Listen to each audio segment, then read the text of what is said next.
యాదాద్రి భువనగిరి జిల్లాలో మహాత్మా జ్యోతిరావు పూలే జయంతి వేడుకలను అత్యంత వైభవంగా నిర్వహించారు. భువనగిరి పట్టణంలోని పూలే విగ్రహానికి ప్రభుత్వ whip Aleru MLA Beerla Ilaiah, Bhuvanagiri MLA Kumbham Anil Kumar Reddy పూలమాలలు అర్పించి ఘనంగా నివాళులు అర్పించారు. ఈ సందర్భంగా వారు మాట్లాడుతూ అణగారిన వర్గాల అభ్యున్నతికి, విద్య, సమానత్వం, సామాజిక న్యాయం కోసం తన జీవితాన్ని అంకితం చేసిన మహానీయుడు జ్యోతిరావు పూలే గారి సేవలు చిరస్మరణీయమని తెలిపారు. ఆయన చూపిన మార్గం నేటి సమాజానికి దిశానిర్దేశకమని, ప్రతి ఒక్కరూ ఆశయాలను ఆచరణలో పెట్టాలని పిలుపునిచ్చారు. పూలే గారి స్ఫూర్తితో సమానత్వ సమాజ నిర్మాణానికి అందరూ కలిసికట్టుగా ముందుకు సాగాలని ఆకాంక్షించారు. ఈ కార్యక్రమంలో స్థానిక ప్రజా ప్రతినిధులు, అధికారులు, నాయకులు, కార్యకర్తలు మరియు ప్రజలు భారీగా పాల్గొన్నారు.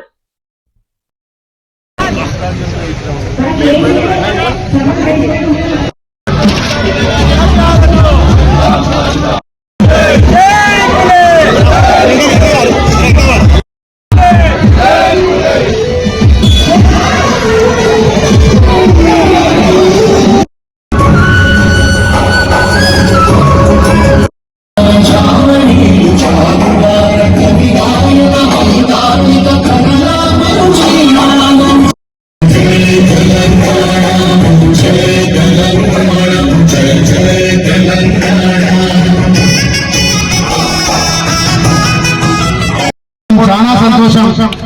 జ్యోతిరావు పూలే అంటే ఒక ప్రపంచ మేధావి, విద్యా సంస్థలు నెలకొల్పి ఆనాడు విద్య ద్వారా అన్ని సాధించవచ్చనే లక్ష్యంతో తనే కాకుండా తన సతీమణి కూడా విద్యాబుద్ధిని చెప్పి భారతదేశంలోనే మొదటి టీచర్ గా వాళ్ళ భార్యను చేసి, వాళ్ళ సతీమణి చేసి ఎంతో మందికి బాల బాలికలకు కూడా విద్యాబుద్ధిని చెప్పినటువంటి జ్యోతిరావు పూలే గారు నిజంగా 200 సంవత్సరాల కింద జన్మించి మనందరికీ ఒక మార్గదర్శకంగా 1827 ఏప్రిల్ 11న జన్మించినటువంటి జ్యోతిరావు పూలే గారు మనందరికీ ఎంతో పెద్ద ఆదర్శమైనటువంటి ఆయన జీవితాన్నే పేదల కోసం త్యాగం చేసి పేద బడుగు బలైన వర్గాలు అంతరాని తనాన్ని నిర్మూలించినటువంటి గొప్ప మేధావి.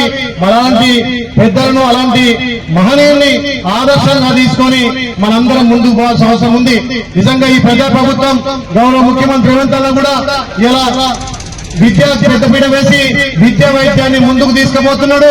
అదే దశలో ఆ రోజు ఏ సదుపాయం లేని రోజే తన సొంత భూమిని కూడా దాన ధర్మం చేసి సొంత భూమిని కూడా అమ్మి కళాశాలలు ఆ రోజు విద్యా సంస్థలు నడిపి 1848లోనే బాలికల పాఠశాల పెట్టినటువంటి మహనీయుడు జ్యోతిరావు పూలే. కాబట్టి అలాంటి ఆదర్శమైన నాయకుల్ని మనం ఆదర్శంగా తీసుకొని ప్రతి ఒక్కరికి విద్య హక్కుగా మనం ముందుకు తీసుకుపోవాల్సిన అవసరం ఉంది.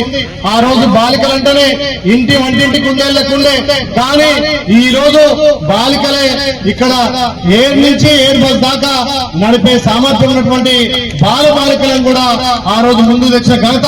ముఖ్యంగా బీసీల కోసం ఎన్నో పదవులకు త్యాగం చేసి ఆ రోజు బీసీలకు పెద్దపీట వేసి మరి ఈ రోజు ప్రజాపాలన ద్వారా గౌరవ ముఖ్యమంత్రి కూడా బీసీలకు కురగలలో పెద్దపీట వేసి 42% ఇస్తున్నందుకు ఈ ప్రభుత్వానికి ప్రత్యేకంగా ధన్యవాదాలు. ముఖ్యంగా మనం భువనగిరి పట్టణంలో చూడొచ్చు, ఇక్కడ జనరల్ స్థానంలో కూడా పెద్దలు అనిల్ కుమార్ రెడ్డి గారు ఎమ్మెల్యే గారు ఒక బీసీ బిడ్డను చైర్మన్ చేసిందంటే ఇలా బీసీలకు దక్కుతున్నటువంటి ప్రజా ప్రభుత్వంలో గౌరవం అని చెప్పి దీన్ని మనందరం ముందుకు తీసుకుపోయి భావి తరాలకు కూడా జ్యోతిరావు పూలే గారి ఆదర్శవంతమైనటువంటి ఆ విద్యా విధానాన్ని ముందుకు తీసుకుపోవాల్సిందిగా మీ అందరికి విజ్ఞప్తి చేస్తూ